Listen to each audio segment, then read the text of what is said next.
The Indian खबर, सच आपके सामने।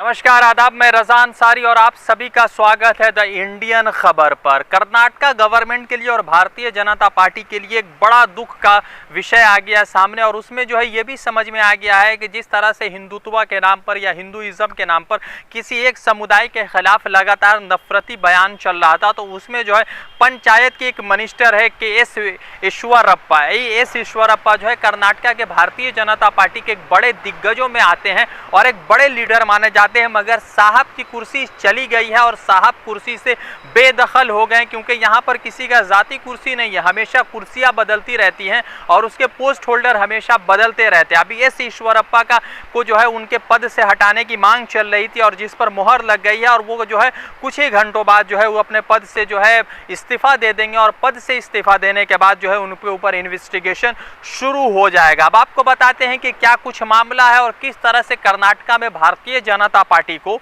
एक बड़ा चोट लगा है, और उस चोट की भरपाई जो है केंद्र सरकार की तरफ से लगातार करने की कोशिश की जा रही है, और इसी गाइडलाइन के अनुसार जो है उनसे इस्तीफा लिया गया। हालांकि कहा यह जा रहा है कि इस्तीफा नहीं दिया जाएगा, और जिस तरह से बसवराज बोम्मई कह रहे हैं कि इस्तीफा नहीं लिया जाएगा, इन्वेस्टिगेशन होगा, मगर सेंट्रल कमेटी या हाई कमांड ये कह रही है कि एस ईश्वरप्पा से इस्तीफा लिया जाना चाहिए, क्योंकि पार्टी की छवि को खराब नहीं होना है, क्योंकि आने वाले जो है 2023 में कर्नाटका में इलेक्शन है। पहले येदियुरप्पा जी गए, उसके बाद ईश्वरप्पा जी गए, अब जो है देखना यह है कि बोम्मई जी कब जा रहे हैं, और वहां पर भी क्या उत्तराखंड की तरह जो है 5 वर्षों में 3 मुख्यमंत्री देखने को मिलेगा। आपको बताते हैं कि क्या कुछ हुआ है और किस वजह से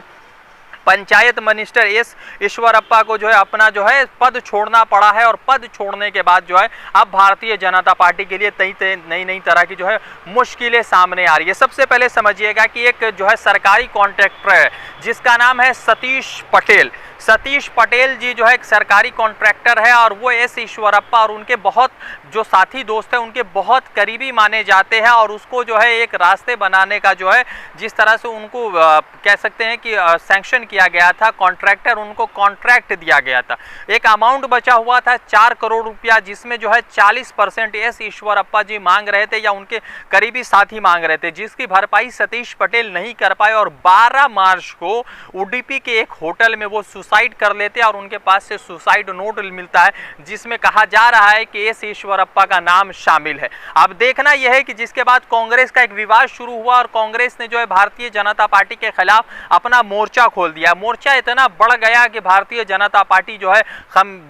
भारतीय जनता पार्टी डर में आ गई, और उस डर की वजह से एस ईश्वरप्पा को इस्तीफा देना पड़ गया, और एस ईश्वरप्पा अब जो है शायद उस कैबिनेट में नहीं रहेंगे। देखना है कि इन्वेस्टिगेशन क्या होता है और इन्वेस्टिगेशन में वो दोषी होते हैं नहीं कि नहीं। फिलहाल तो उनकी कुर्सी चली गई। इस मामले में जिस तरह से कांग्रेस के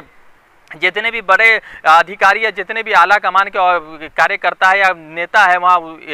कर्नाटका में, चाहे डीके शिव कुमार हो या पुराने जो सिद्धरामैया जी वहाँ के पूर्व मुख्यमंत्री, उनके तरफ से लगातार इस बातचीत पर विवाद चल रहा था, और बातचीत के विवाद के बाद वो जो है बसवराज बोम्मई के घर के बाहर जो है प्रदर्शन करने भी गए थे। प्रदर्शन के दौरान उनको डिटेन भी कुछ दिन के लिए किया गया, फिर पुलिस की तरफ से उनको छोड़ दिया गया। उनके छोड़ने के बाद जो है फिर उनके बाद जो है एस ईश्वरप्पा का जो है अब रिजिग्नेशन सामने आ गया। अब देखना यह है कि भारतीय जनता पार्टी जब सबका साथ सबका विश्वास की बात कर रही थी, ना खाएंगे ना खाने देंगे, तो ना खाएंगे और ना खाने देने में जो है ये 40% की रिश्वत क्यों आ रही है, और रिश्वत का इतना बोझ क्यों बढ़ गया कि आज रिश्वत की वजह से जो है 40% का बात होती है, और उसके बाद जो है सतीश पटेल को अपनी जान दे देनी पड़ती है, क्योंकि उनको डर लगता है कि शायद उनकी इतनी कमाई नहीं कॉन्ट्रैक्ट में हुई है, और इस वजह से वो अपनी जान दे देते हैं, यानी सुसाइड कर लेते हैं, आत्महत्या कर लेते हैं। लगातार अलग अलग तरह की चीजें चल रही है। वैसे अब आपको बता दें कि कर्नाटका में 224 सीटें हैं, जिसमें कांग्रेस के